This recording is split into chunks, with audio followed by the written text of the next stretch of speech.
Hello friends, हाय, मेरा नाम है रॉथर जेलिस इज माय नेम और मेरा नाम है आर्शी खान और हम लेकर आ चुके हैं एक और बहुत important update which is related to JoSAA counselling. वो की है डॉक्यूमेंट वैलिडिटी वेरिफिकेशन से रिलेटेड, क्योंकि कहीं ना कहीं जब हम जोसा काउंसलिंग की बात करें तो स्टूडेंट्स कई डिफरेंट कैटेगरीज में अप्लाई करने वाले हैं और आपको पता है ना, कैटेगरी के बेसिस पे कट ऑफ भी जो है वो फ्लक्चुएट करते हैं। तो लेट्स इन केस अगर आपका कोई भी डॉक्यूमेंट जो है वो इनवैलिड शो करता है, जैसे मैं फॉर एग्जांपल ये उनकी ऑफिशियल साइट पे नोटिफिकेशन। तो सीधी सी बात है, ये तो ऑफिशियल वेबसाइट पे जाके भी आप पढ़ सकते हो, लेकिन जब भी कभी हम रजिस्ट्रेशन करते हैं तो ये सब क्यों मांगते हैं? सीधी सी बात है, आप किसी भी काउंसलिंग में, ये सिर्फ जोसा काउंसलिंग नहीं, आपको इसको ऐसे समझना है, आप डीटी में जाओगे, महाराष्ट्र में जाओगे, यूपीएसडब्ल्यू में जाओगे, हर जगह आपको एक रजिस्ट्रेशन करना पड़ेगा। रजिस्ट्रेशन करने का मतलब ये है कि आपको अपनी डिटेल भर के उनको बताना है कि भाई साहब, अगर आपको ईडब्ल्यूएस में हो तो ईडब्ल्यूएस सर्टिफिकेट की क्या टर्म एंड कंडीशन है भैया? 8 लाख से 6 लाख से कम का इनकम सर्टिफिकेट होना चाहिए, 1000 स्क्वायर फीट से आपका वो नहीं होना चाहिए। तो ईडब्ल्यूएस सर्टिफिकेट बना है तो आप ईडब्ल्यूएस सर्टिफिकेट बना है, सो आप आते हो ईडब्ल्यूएस कैटेगरी में, तो ये आपको अपलोड करना पड़ेगा। अगर एससी एसटी ओबीसी में आते हो तो इसका एक सर्टिफिकेट बना होगा ना, तो ये आपको अपलोड करना पड़ेगा। आप यहाँ पर अगर आपकी इनकम कम है तो इनकम सर्टिफिकेट अपलोड करना पड़ेगा। बट यहाँ पे एक और चीज है कि लेट्स से आपने वो डाल दिया और वो सर्टिफिकेट वैलिड नहीं है, तो फिर आप किस कैटेगरी में काउंट होगे, उसको बाइफरकेट किया है जोसा ने। तो सबसे पहली चीज यार, during the process of document verification अगर आपका कोई भी डॉक्यूमेंट मिसमैच होता है, जो भी आपने डॉक्यूमेंट्स अपलोड किए हैं जेईई एडवांस 2021 के रजिस्ट्रेशन में, राइट, जो कि कैंडिडेट ने अपलोड किए हैं, तो उस केस में उसको एक्ट ऑफ चीटिंग या offer of admission will be withdrawn, वो कैंसिल हो जाएगा। इसलिए हम यहाँ पर अवेलेबल है, राइट। आपको ये सारी चीजें हम बताएंगे, समझाएंगे। अब मैं आपको एग्जांपल के तौर पे बताता हूँ। यहाँ पर क्या होता है कि जिससे कि हम मध्य प्रदेश की बात कर लेते हैं, यहाँ पर डीटी काउंसलिंग होती है, यूपी में यूपीएसडब्ल्यू काउंसलिंग होती है।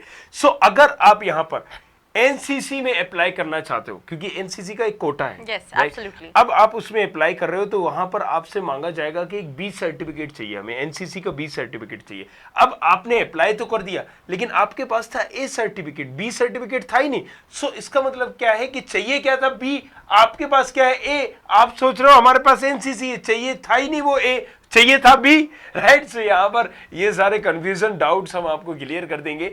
सो आपको जो डॉक्यूमेंट है उसी में अप्लाई करना पड़ेगा, और अगर आप कुछ नया ऐसा लेके आते हो तो वहां पर प्रॉब्लम क्या हो सकती है कि मेरे भाई वो सीट भी रद्द की जा सकती है। तो मैं आपको थोड़ा सा बता दूं, मैंने आपको पहले ही बता दिया, अगर आप कोई भी डॉक्यूमेंट गलत पाया गया तो आपका रजिस्ट्रेशन और आपको जो सीट मिली है वो कैंसिल हो सकती है। बट यहाँ पे इन्होंने कुछ चीजें बच्चों के लिए अच्छी की है। जैसे फॉर एग्जाम्पल अगर कोई स्टूडेंट है, राइट, वो जनरल पीडब्ल्यूडी में अप्लाई करता है और उसका पीडब्ल्यूडी सर्टिफिकेट इनवैलिड हो जाता है, तो वो हो जाएगा जनरल कैटेगरी में चेंज, राइट।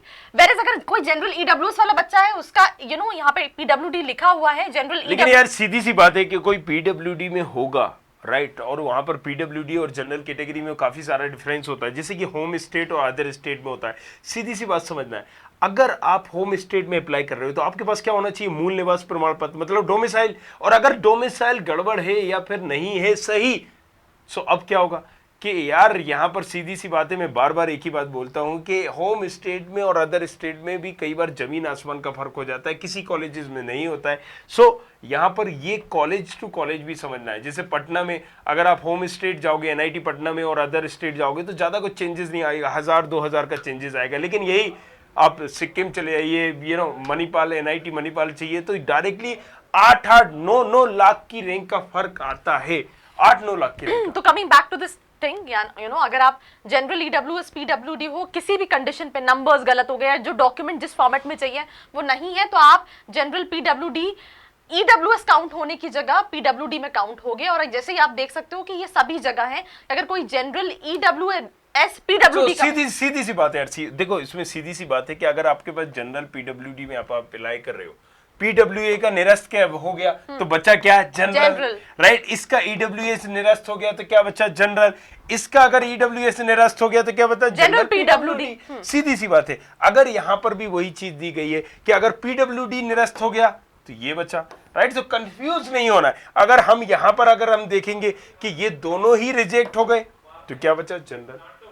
ऐसे ही दूसरी कैटेगरीज वालों के साथ भी सेम सिचुएशन है, राइट रॉथर, अगर आप एक्सप्लेन करें तो। पीडब्ल्यूडी अगर निरस्त हो गए यहाँ पर तो आपके पास क्या अवस्था है, ओबीसी और से आपका एनसीएल। यहाँ पर सीधी सी बात है कि अगर आपके पास पीडब्ल्यूडी किसी भी कारणवश निरस्त होता है तो ये सारी चीजें आपकी रहेंगी। अब जैसे फॉर एग्जांपल अगर आप ओबीसी एनसीएल पीडब्ल्यूडी है और आपके पास इनवैलिड पीडब्ल्यूडी है बट वैलिड भी ओबीसी है, तो फिर आप जनरल ओबीसी में कहीं ना कहीं काउंट हो जाए। सो ये सब घुमा फिरा के सारी चीजें दी गई हैं। आप थोड़े से नए हो तो आपको ये चीजें समझ में नहीं आएंगी, लेकिन इसको आसान भाषा में हम समझाने की कोशिश करेंगे और डिटेल वीडियो भी आपको बनाएंगे ताकि आपको यहाँ पर किसी तरह की कोई दिक्कत ना हो, राइट। कि आपके पास क्या क्या है क्या नहीं है, ये सारी चीजें भी चेक की जाएंगी और ऑन कॉल रिस्पॉन्स दिया जाएगा। जब हम लाइव आएंगे तो आप हमें अपने डॉक्यूमेंट व्हाट्सएप कर सकते हैं और उस व्हाट्सएप पे हम देख के आपको चेक करके एग्जांपल अगर कोई बच्चा ओबीसी एनसीएल पीडब्ल्यूडी है, उसके दोनों ही डॉक्यूमेंट्स इनवैलिड है तो वो जनरल कैटेगरी में काउंट होगा,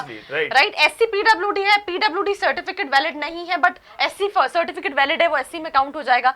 ऐसे ही अगर आप जनरल में भी देखेंगे, इससे पहले जैसे अगर हम देखते हैं कि एससी का इनवैलिड है, भाई अब आप एससी का आपका सर्टिफिकेट नहीं बनाए किसी कारणवश या इनवैलिड हो गया तो आप हो गए जनरल पीडब्ल्यूडी में आप काउंट हो जाएंगे। Again. तो एक सिंपल सी चीज है यार, आप जिस भी कैटेगरी के हो, आप जो डॉक्यूमेंट लगा रहे हो, अगर वो डॉक्यूमेंट इनवैलिड हो गया तो आपके पास जो बची हुई कैटेगरी, लेट्स से अगर आप ओबीसी के हो, ओबीसी का डॉक्यूमेंट वैलिड नहीं है तो आप जनरल काउंट होगे। अगर आप ओबीसी पीडब्ल्यूडी हो, पीडब्ल्यूडी का इनवैलिड है, राइट, तो फिर आप ओबीसी काउंट कहलाओगे और उसके बेसिस पे कहीं ना कहीं आपको कॉलेजेस अलॉट होंगे। और यही कहीं ना कहीं जोसा की ऑफिशियल साइट पे भी उन्होंने मेंशन किया है। यहाँ पे एक और चीज मेंशन किया, अगर आप आईआईटीज की बात करें तो change of category tag from PWD to non-PWD may be permitted only अगर कैंडिडेट्स को उससे अगर वो टाइम टू टाइम मतलब टाइम से पहले उसका कहीं ना कहीं मेंशन कर देता है तो ही उसको वो सारे बेनिफिट्स मिलेंगे। सो यहाँ पर यार ये सारी प्रोसेस हालांकि देखा हो जाएगा तो सेम ही थी, राइट। हम यहाँ पर एससी एसटी की बात करें या फिर आप किसी भी चीज की बात करें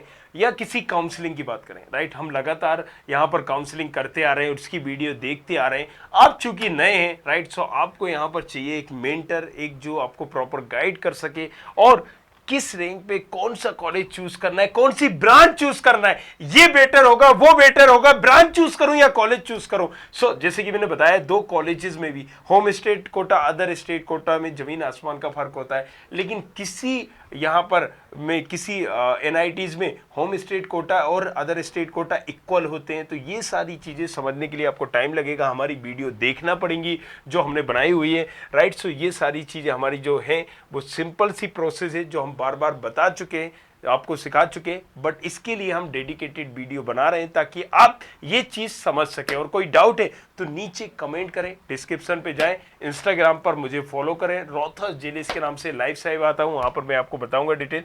okay, so Arshi, anything else? I think we are already done. उसके अलावा हम जोसा काउंसलिंग डॉक्यूमेंट्स से रिलेटेड वीडियोस भी चैनल पे डालने वाले हैं, तो अगर आप चैनल पे नए हैं do not forget to subscribe. ये सारी चीजें आप पढ़ सकते हैं यहाँ पर, देखिए ये सब कुछ वही दिया गया है जो अभी हमने आपको डिक्लेयर किया है, राइट। सो इसको आसान भाषा में हम समझाने की कोशिश की है और आई होप यहाँ पर समझ में आपको आया होगा।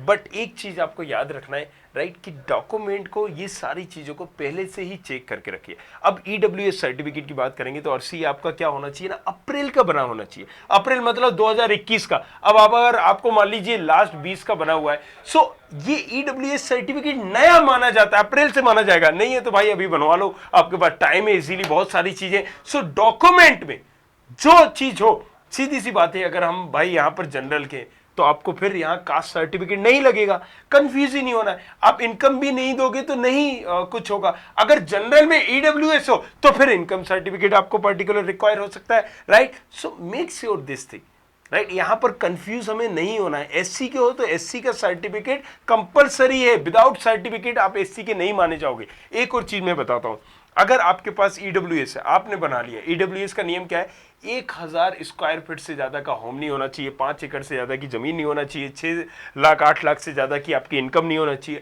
लेकिन क्या कई बार मैंने ऐसा देखा है कि इनकम सर्टिफिकेट किसी का यहाँ पर 1 लाख होता है, 2 लाख होता है, लेकिन देखा जाए तो उनके पास करोड़ों की प्रॉपर्टी है। भाई हमें मतलब नहीं है, तुम अमीर हो, टाटा हो, बिरला हो, कुछ भी हो, अगर सर्टिफिकेट है तो सीधी सी बात है वो तुम जानो तुमने कैसे बनाया है, क्या किया है, आप उस चीज के लिए एलिजिबल होगे। अगर वो चीज बना हुआ है तो हम सिर्फ सर्टिफिकेट से देंगे, तो यहां पर जो रजिस्ट्रेशन करेंगे वो उनको सर्टिफिकेट ही चाहिए। So this was all about this video. I hope आपको पसंद आया है तो लाइक करना है, शेयर करना है और ऐसी वीडियोस के लिए बने रहना है। नीचे डिस्क्रिप्शन जरूर चेक करना। Thank you very much, thanks a lot, ताकि हम टाइम टू टाइम अपडेट कर सके चीजों को।